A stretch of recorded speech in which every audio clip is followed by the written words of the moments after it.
Hello, everybody. Welcome back to episode 28 of the Stoppage Time Talk podcast. I'm Max Bevington here with my good friend, Kevin Liu. Well, Kevin, we're back in the studio today after recording on Zoom last week. We apologize for the delay. Me and Kevin are having our class schedules mixed up around, and so obviously Kevin's no longer taking a Monday class, so we're deciding to record on Wednesdays during our week here in Chicago, given that I have some class I have to do here, some work I have to do here, so we apologize for our listeners for the schedule craziness, but kind of go out on Wednesdays here the last couple weeks. And Kevin, it feels like it feels like the last 10 days have been like a year since we recorded because so much stuff has happened. I remember when Eddie Howe was announced to have parted ways with Newcastle, I texted Kevin, we should probably lead off with that, given that I've said a lot about Eddie Howe, his tenure at Newcastle, his future at Newcastle. And then basically a couple hours after that, it was revealed that UEFA was going to boycott FIFA if they went ahead with the World Cup stakes plan. And so, Kevin, what a crazy couple of days, crazy week and a half or so. A lot of aftermath after the World Cup. I thought it's gonna be silenced a little bit, like just giving us the break, not just the fans, but also those players and the people that related in this industry. But turns out that there's like a huge series of like TV dramas and sagas after the World Cup that we can still watch on like before those like football seasons start, like Premier League season. And things like that, and it's a really good thing to look around. Like we can still stick with the world soccer, what was going on, and how they're gonna impact to the industry. And of course, it draws so many angers because it's about World Cup thing. It's about Gianni Infantino. Like when the news around this name, around things happen, it's just not gonna be the good news. Yeah, it seems like there's no good news ever involving Infantino and.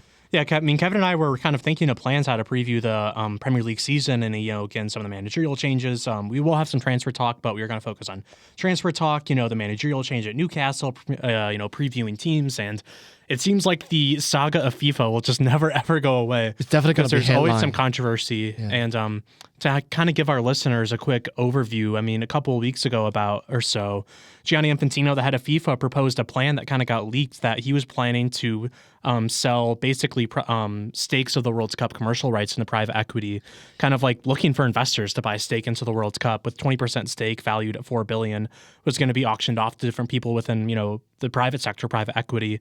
That was kind of led by Thrive Capital with connections to Joshua Kushner, connections to the Kushner/Trump family in there. And so we all know, obviously, a lot of political games between, Trump and Infantino and FIFA. And obviously, Kevin and I have touched on that a bit. And just, a lot of corruption involved with Infantino. To kind of a little offshoot, Kevin, you remember Sepp Blatter, the old president of FIFA, who was like really unpopular, the Swiss guy who left around 2014, like roughly. Yeah, 2015. 2015. So after the 14 World Cup, and he left, and he was really not well liked, especially given some of the issues with, the building in Brazil, like worker deaths. Obviously, a lot of the Brazilian stadiums kind of went empty after they got built.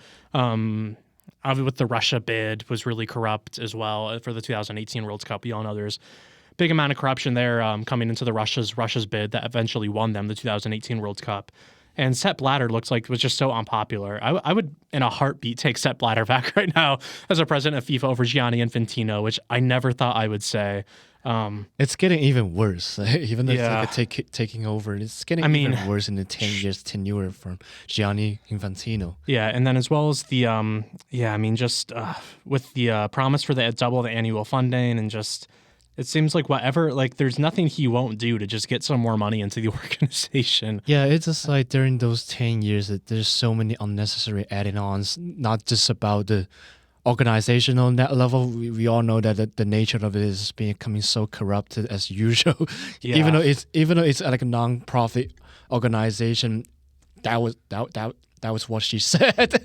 Yeah, I mean, FIFA as a non-profit organization is truly like trying to put themselves like onto the...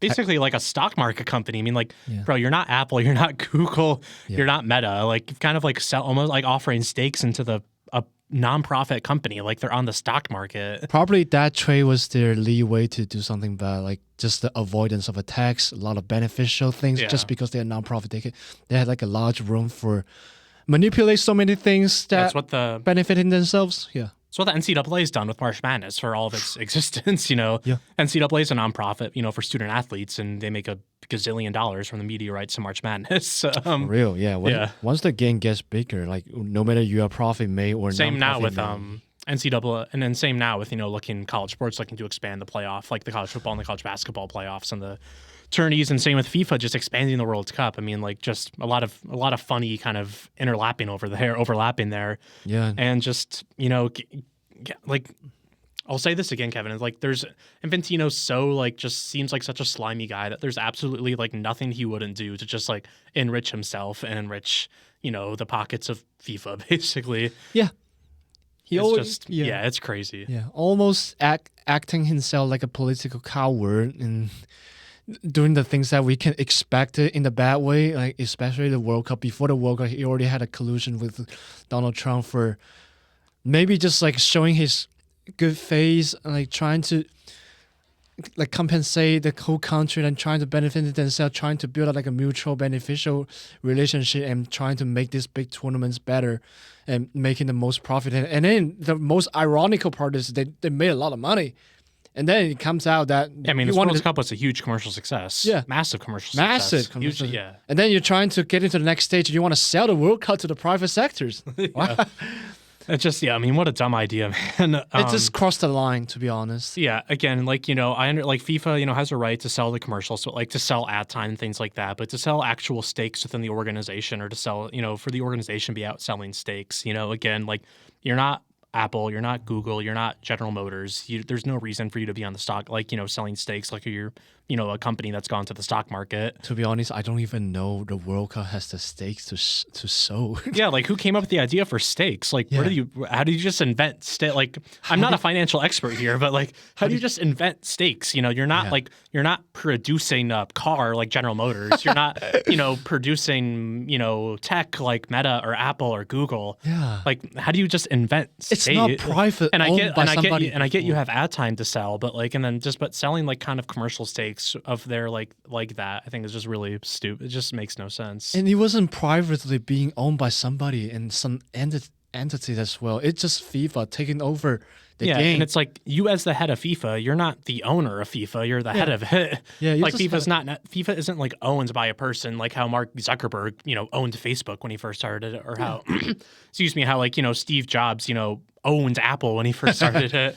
Like, bro, you don't like really own FIFA per se. And I get like no one's gonna tell you like, I guess you can kind of do what you want when you're in the head, and that you're still kind of the main guy in charge, but you don't really own it like you do like a private institution or like, a private company. I don't really get the idea where you like just came up with stakes to sell in the first place. That's the huge insultment to the sport, to be honest. Yeah. And that was then followed, Kevin, by a very interesting response from UEFA, who's, in charge of the European teams. Not only did they say they disagreed with the plan, they said if it went through, they would boycott every single FIFA-related tournament. And boy, that was a strong statement, and it definitely made an impact.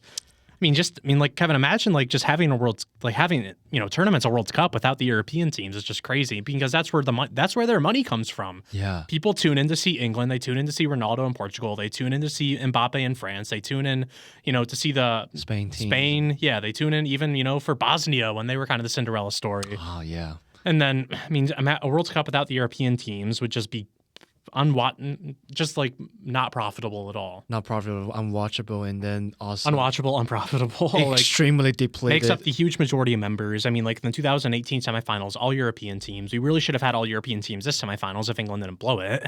And England didn't make the semifinal. Almost all European semifinals, and it should have been a European final if England didn't blow it. Apologies, but yeah, just imagine a World Cup without the European teams, and man, like UEFA did not mince words by saying we'll just boycott. That's like an incredibly strong statement. Yeah, that's for strong, and I'm kind of surprised that they turned out a decision really quick. Literally just like a 2-day and 3-day turnaround.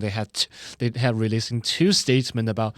The first one is that kind of back against the idea of Infantino selling the World Cup stakes. And then comes to the second one, okay, we're starting to boycott you. It's kind of surprised me. They had a negotiation, they had a meeting so fast. Why Infantino right now is being so hurry up and having like a having a meeting of the FIFA higher-ups to negotiate what's coming on next, because the story is being developed to the next stage is that so many football federations around the world are trying to not voting for Infantino for his next year re-elections in FIFA. There's no way this guy gets another term. Like, I can't imagine. He's just especially alienated and just pissed off, I guess, so many people. Yeah. Especially UEFA already made an example, and then English FA already speak it out. I saw they tweeted out. They literally just tweeted out on the X. They repost UEFA's statement and then just boycott the World Cup idea and then support the idea for not voting for Infantino for being the next president of FIFA next year. Yeah, I mean, I can't imagine he's going to win another term next year. And Kevin, we talked about this as well.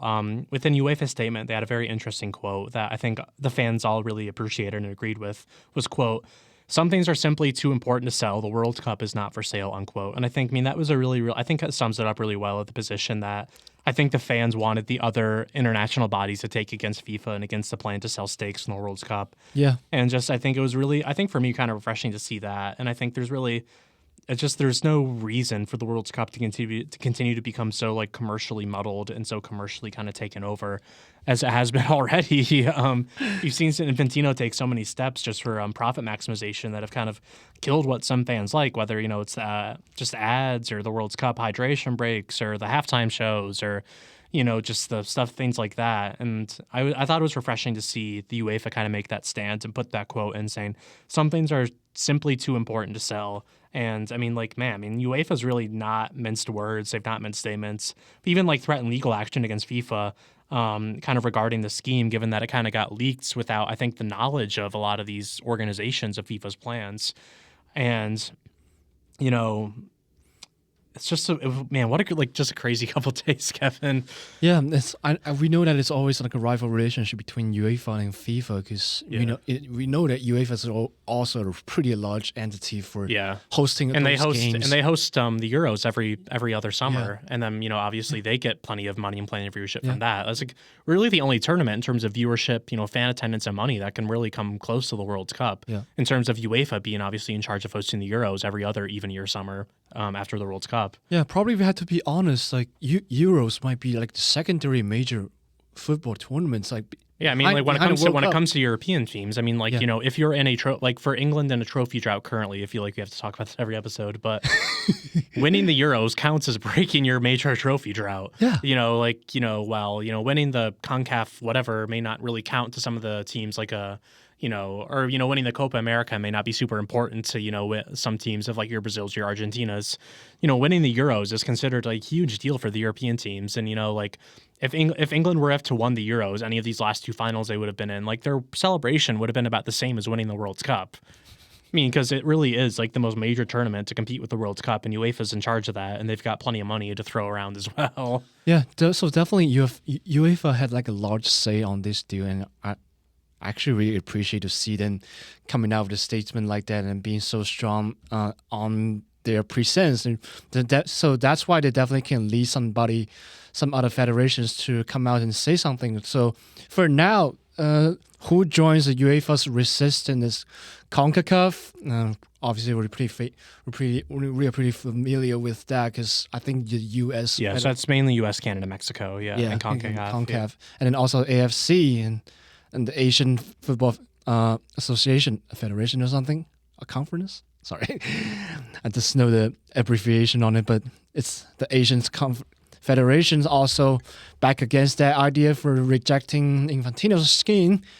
And some of the names from the list who actually support Infantino's plan is really interesting. Of course, Africa. Of course, Africa. The CAF. Yeah. And then a group of smaller members, nations like Indonesia as well, kind of rallied behind them. And actually makes a lot of sense because they probably need a lot more money to support their football. It's not surprising that, I mean, no offense to AFCON and no offense to the African Federation. And obviously there's some great international teams. Like I love the Moroccan team.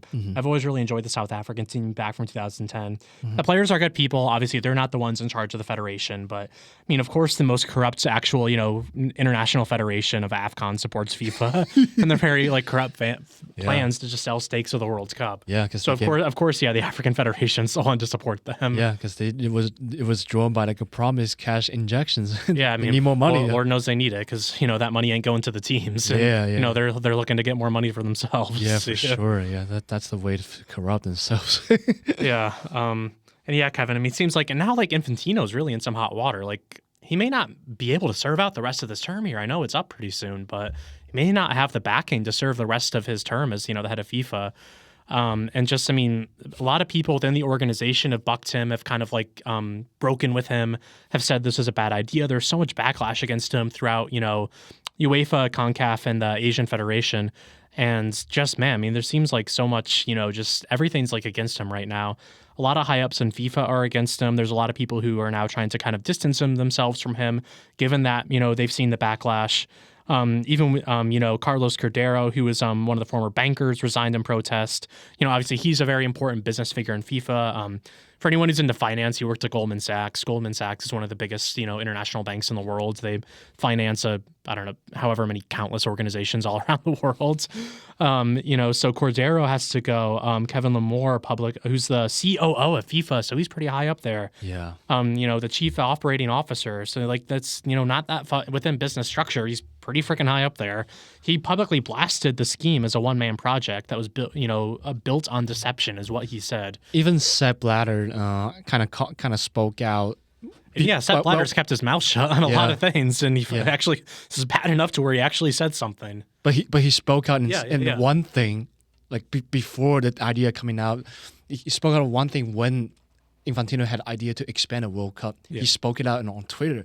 That was surprising because, like you said, he always keep his mouth shut. Yeah, he just really kept his mouth shut on everything that's happened since he left, about 10 or so odd years ago. You see how important this is going on in Infantino's tenure. Just Infantino's tenure to have to have your former president and Blatter, who was really disliked because of corruption, speak out against Infantino's corruption. Even though Kevin, it's not about this plan, but I mean, to have him speak out shows that, like, man, he's not. Infantino does not have a lot of friends right now. I read too he's trying to meet with Marco Rubio, the United States Secretary of State, to try to get some backing from the U.S. government. But at the end of the day, the soccer federations, aren't national governments. So I mean, they have their own ideas of what they can do. That's what I'm saying. And I think Infantino's really, from what I've read, Kevin, Infantino's actually like calling the Trump admin and trying to meet with Marco Rubio, the United States Secretary of State, trying to like get some backing for him to save his job. And, I don't envision how, like you said, Kevin, and like we just said, there's as of right now, I just see a 0% chance that he gets elected to a new term. Mm-hmm. Right now, I don't quite have an opinion, or I don't really have chances or odds that he's going to make it over the next couple weeks out of this mess and kind of be able to finish out his term and then just kind of back away and leave. But it's not. At the very least, I feel like there's a no chance whatsoever he gets another term as FIFA head. If he even makes it, which it looks more and more likely every day that he may not even make it to the end of the term. If he can continue the turn, that would be even crazier. I would like to see if UEFA can make some next move, maybe literally just boycott a World Cup, and then also. Well, the plan, and we should have mentioned too. Sorry, the plan itself is dead in the water. Yeah, and so the plan will not go through given the opposition from CONCACAF, UEFA, and the Asian Federation. Yeah, it's not mathematically possible for this plan to be approved. Yeah, so we should say that first off. Yeah, this plan was rejected with so many people coming out against it. This plan has been rejected. It will not go through, and now Infantino's kind of trying to just save his job for the remainder of his term. Yeah, this is a good part of the story. Thankfully, the plan's getting scrapped, but I really would love to see if Infantino can stay the term, and actually like 99% impossible, to be honest, for me. Yeah, I think it looks more and more likely each day that he's going to be gone in the next, week, 2 weeks, 3 weeks, who knows, but he's for sure not getting another term, and I think it's looking more and more unlikely each day that he's just not even going to be able to keep his job for much longer. Yeah. And we kind of said, Kevin, just all the people have come out against. We talked about the English FA, the Welsh FA, Serbia, Finland, Sweden have all just said outright they're not going to vote. They will vote against him in the upcoming, FIFA presidential election. And so, I mean, you're being actively, unseated. Efforts to actively unseat you are coming from the Europe and the U.S. American federations. And I mean, like, Infantino, of course, still has a very tight grip on the African votes. And it's so funny. His relationship with AFCON and the African Federation is just so funny. But as we know, it's just so much kind of corruption, a lot of really corrupt people who all like each other because they can just kind of enrich each other. But yeah, I mean, Kevin, there's no chance, seems like just zero chance he's going to come up finding a way to continue and win another term as the FIFA president. All the European countries are probably going to come out against him or party UEFA, and just, man, they have, really, he's really kind of done himself in here. Yeah. And then, yeah, I don't want to say it pretty early, but some of my expectations, if Infantino steps down, and then obviously we don't have information about the next candidates for the presidency of FIFA, but it would definitely be somebody like a pro UEFA, or just because they probably just accumulate so many hatreds about Infantino and his branch. So I would say some of my expectations from the next president, I don't want to say it pretty early, but yeah, I just keep saying it out. Yeah. Hopefully they can scrap more plans like the extension of a World Cup for sure. That should be something prioritized. Even some people have proposed the CONCACAF president, Victor Montagliani, who's a Italian-Canadian, a Canadian-Italian, Italian man born in Canada, raised in Canada, who's the head of CONCACAF. People generally like him. He could, make some noise there. The UEFA president, Seferin, obviously is pretty well liked, could make a run there. I don't know if the African president would be allowed now. Salman bin Ibrahim Al Khalifa, obviously, I don't know, with kind of now PSG and all that. With the African with AFCON and some of the corruption there, I don't know if he'd really be well liked. Some people said that Nasser Al Khelafi, who's the president of PSG, could be tapped. Oh. There's some interesting candidates out there. Obviously, we'll have to talk about more if Infantino does step down and they do name someone. We'll have to do some more research on him, and then kind of talk about him a little more. But yeah, I mean, it's just like, I feel like anybody at this point would just be better than Infantino. He's given us no reason to believe he'll do anything good. Yeah. It's been, I don't know.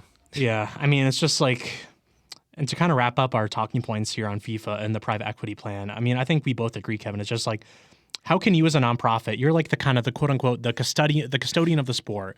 You're like kind of the, like the chaperone of the sport, or like the handler of the sport, the custodian of the sport. You're just kind of there to maintain things.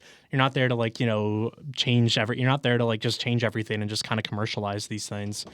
And so I really just don't get the point of, having the 20% equity stakes being sold and just all that is just, I think, is ridiculous. Yeah, and it's kind of good that UEFA can make that statement and can showing out to at least post a threat to boycott the World Cup. So, I mean, to wrap it up, I would say just calling it Netflix. We need an episode for this. Yeah, I mean, just bringing in the private investors for short-term cash just destroys the game's integrity. It's a really short-sighted idea. Places commercial obligations ahead of sports' tradition. It works a TV series. Yeah, it's just, I think, Infantino's time as FIFA president should be like a really long TV series documentary, and I'd be really down to watch it. I would down to watch it too, yeah. Yeah. Come on. Okay, well, I think that about does it for FIFA. And then before we get into some transfer news, Kevin, I do really want to touch quickly on Eddie Howe, because I've talked a lot about Eddie Howe. So Eddie Howe on Thursday, it was revealed that he was going to step down his position as the Newcastle head coach. I can't say I'm necessarily surprised. It came out that a couple weeks ago, he said he just didn't really feel like doing it anymore. He kind of lost his passion for being the Newcastle manager, was kind of looking for something new, wanted to take a break. It's been a tough go for Newcastle in this transfer window, man. I mean, obviously Anthony Gordon sold off, and then I'm trying to think of who else. It seems like so many people. Anthony Gordon sold off, and then it looks like Bruno Guimaraes is going to be going to Arsenal. Joel Linton may be going. Lewis Hall may be going to Man United. It just seems like, just a lot of people sold off from Newcastle. And just at that point, it just, it seems like that Howe was just not willing to continue kind of being the manager. And I mean, I want to give props to him because, I mean, he began his tenure in 2021. Before he got there, Newcastle was consistently pretty bad. I mean, they almost got relegated before the new Saudi owners took over. And then they were just, really, really bad throughout this whole time, throughout that tenure, really since Kevin Keegan left, they had very little success until Eddie Howe got there. So consistently not very good throughout much of the 21st century. Yeah. And then, so Eddie Howe gets there. I mean, like, think about it. Newcastle's first big domestic trophy in 70 years when they beat Liverpool in that Carabao Cup final. First trophy in 70 years, man. 70 years. Just like, think about that. It's so crazy. That's a huge deal, yeah. And yeah, so I kind of understand why Eddie Howe wants to leave. It seems like there's a lot of team turnover that is going to be done. It just seems like, a lot of people have left. And so I think, obviously it's kind of seems like it was time. And I do really want to kind of give Eddie Howe his flowers, give him some appreciation, kind of thank him for what he's done. I think he always really tried really hard for Newcastle. I think a lot of things went wrong this year. I thought their transfer window last year was bad. Voltamato wasn't a very good signing. Johan Wissa, even though he's good in the World Cup, I thought was a bad signing.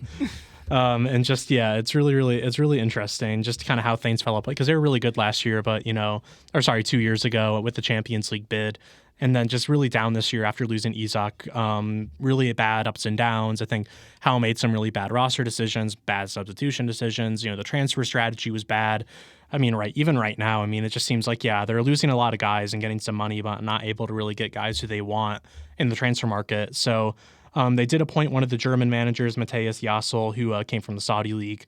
And so you'll see how that works out. Seemingly, that's their guy who's going to be with them for the season. He's got the job of he's not going to be there as an interim right now. He's going to be probably at least given the season to see what he can do. And I don't think it's going to be a great year for Newcastle. They've lost so many guys. They're probably going to lose Bruno G. That's really tough. Obviously, already lost Anthony Gordon. And just, yeah, it's going to be a lot of guys who have, left, as well as Joelinton maybe on the way out too. And so, yeah, I do really want to thank Eddie Howe. I thought, winning your club, your first major trophy in 70 years, that deserves a thank you from him to him. Yeah. Yeah. I really thought that would be a first step for Newcastle to build something better. So I think it's kind of like a malfunction from their entity and their ownership, like not building something from their first trophy in 70 years. That's a huge deal. Like you get like a deeper connections with the fan base because you're doing that. And then now this transfer window, this offseason, you miss so many cornerstones, like literally just built from there at a time when... Oh, sorry, to interject, Sandro Tonali. I was blanking on Sandro Tonali. Sandro Tonali got sold off to Spurs. So, your midfield, which is one of the best in the Premier League, honestly, last year when they really played well, of Guimaraes and Tonali. They're both going to be gone pretty soon if the rumors are true about Guimaraes going off to Arsenal. Yeah, it's almost done. I think it seems like it's almost done. Yeah, it seems like a bid of about 75 million has been accepted. So it seems like it's almost done. But yeah, losing Tonali, Anthony Gordon, Bruno Guimaraes, I don't really know. A lot of guys left. Maybe even possibly losing Lewis Hall if Man United shoves enough money at them as well. And so, but it looks like Eddie Howe's kind of ready to be done. A couple weeks ago, he kind of said, or like even in some of the interviews and after their friendly games, he looked like he wasn't that interested in being around anymore. After he stepped down, it came out that he kind of told the club, 3-4 weeks before that he wanted to go. And they did their search and decided on Matthias Jassel. And so obviously he'll have a big project for him. Newcastle's a roster with a lot of turnover right now. Yeah, I really can't see where they are right now, and then especially approaching to the next season with only a few weeks away, and then Liverpool's going to play Newcastle in the tip-off of the Premier League. Not an easy start. Not an easy start for sure, and then definitely the good confidence booster for Liverpool to start the season. Yeah. Get a team that's kind of in disarray. Yeah, I don't really see where they are right now, and then how they're going to solidify and say, kind of replace those losing cornerstones like at the end of this transfer windows. So probably they just entering the rebuilding stage. Something else. I don't know. I don't see the future. Yeah, I don't know. It's going to be it's going to be a big project to kind of create a new future with Jassel there. And so, he's really got his work cut out for him. I don't even really know where you start. You've got to replace a lot of guys, and I think you just kind of accept that you're going to be really average this season and just do your best with it, honestly. Yeah, it feels like just got to kind of make what you can. Just accept you're just going to be really, really okay, average to maybe even bad this year, and just accept it and just make sure you stay above relegation. Yeah, we're literally just being back to the mediocrity like 10 years ago and a few years ago before they taken over from the new ownership. Yeah, before the Saudis took him over and appointed Howe. And so, they got some okay transfers. I like Sean Sturr from Ajax, but, I think some of these guys could be good, but they've got a lot of they got a lot of work they've got to do up there in Newcastle at St. James's Park there. And Kevin, to kind of wrap up with transfer news, we just mentioned it, but it looks pretty likely that Bruno Guimaraes is going to be bought from Newcastle and going to Arsenal, which, I mean, Arsenal just seems like, we talk a lot about City and Chelsea spending money. I mean, Arsenal throws out a decent amount of money for a team that literally just won the Premier League and almost won the Champions League within the same season. And we talk about the depth of the squad. I don't think this offseason they're going to spend a lot of money.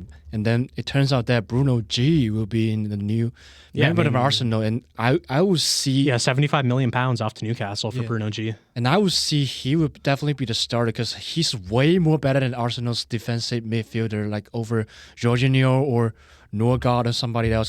Oh, for sure. Yeah, they didn't have like a big names in the defensive lineup. So I can see a great lineup between Bruno G and Luis Skelly in the Arsenal squad and starting lineup, and then that could be the team even dangerous.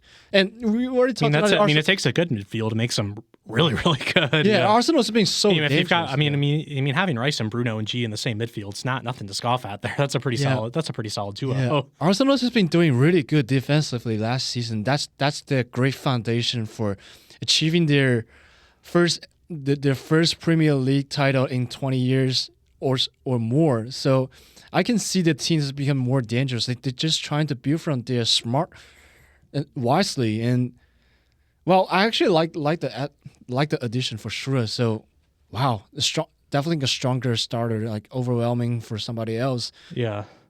Well, Kevin, more interesting Arsenal news. This isn't as strongly reported or strongly linked, but Vinny Jr. may not sign a new contract to Real Madrid and may be going to Arsenal. Which is just rumors at the point. The European media just isn't very trustworthy. They make a lot of crap up. That's kind of just a given. I don't think that would happen. But no, I'd actually be kind of surprised. Yeah. Imagine if that. I mean, that's just rumors, but that would be so funny. Imagine a guy who's as individually creative as Vinny getting stuck into Arteta's system. It'd be the funniest thing of all time, truly. Yeah. I would be kind of shocked if that happened. I feel like Mourinho is going to want to keep a guy like Vinny to let him just kind of, be able to have that attacking prowess, that attacking ability for him his now new stint at Real Madrid. But, anything's possible. We know that, Mourinho's not an easy guy to deal with by far. Florentino Perez is not an easy guy to deal with by far. Vinny's probably not necessarily an easy guy to deal with anyway, either in his own world. Yeah. And so, I mean, it's just, it just seems like such a crazy kind of saga with, Vinny maybe leaving Real Madrid. I don't think that's going to happen, but it'd be kind of funny to imagine, Kevin, of him trying to play in Arsenal because it would be such a bad fit for his playing style. Yeah. But, as of now, it's kind of rumored that Arsenal may be putting out some feelers. Vinny may not be getting a new contract or may not want to sign a new contract offer with Real Madrid. And so I think that's an interesting thing to keep our eye on. I, again, kind of would say that's not going to happen, but still interesting to keep our eye on. Yeah, if that really happens, it would definitely rewrite the Premier League transfer history for sure, I would say. Yeah, I mean, that would be such a huge fee. I mean, that'd be what? Maybe even close to 200 million euros, potentially, right? Yeah. Yeah, I mean, with today's market, you get 145 million for what? Sorry, I forget the pounds to euros conversion, but, you get roughly, 115 million British pounds from Morgan Rogers. Imagine what Vinny commands to come to England. It's got to be like 200 pounds just about. Yeah, 200 million pounds. And 200 million pounds just about. You can just refer on Sandro Tonali's transfer fee to Spurs. It's been like approximately 120 million pounds already for the transfer fee to Spurs. And you can just refer on that, and definitely can be high, like topper than that. Yeah, it would be a massive fee if that were actually happen. So it would just be crazy. Yeah. And so, Kevin, I think to wrap up, we just want to make a quick mention. Happy season 4 release day of Ted Lasso, everybody. It is Wednesday, August the 5th, as Kevin and I are recording this episode here at Northwestern. And so it is the official release day of the season 4 of Ted Lasso. A little of a break there for one of our favorite shows after season 3, but it is back now with a new plot line, some new characters. Neither Kevin and I have seen it, so we won't spoil it for you. We don't want to spoil it for us either, so we're going to go home and watch it when we get the chance. Yeah. And so, happy season 4 release day to Ted Lasso, everybody. I love the show. Kevin loves the show. I think a lot of American soccer fans really have enjoyed the show. It's my favorite. Yeah, so we're very happy about it. So happy season 4 release day of Ted Lasso, everybody. Yeah. Well, thank you so much, everybody, for listening. I'm Max Bevington here with Kevin Liu. Thank you, everybody, so much, and have a great day. Thank you.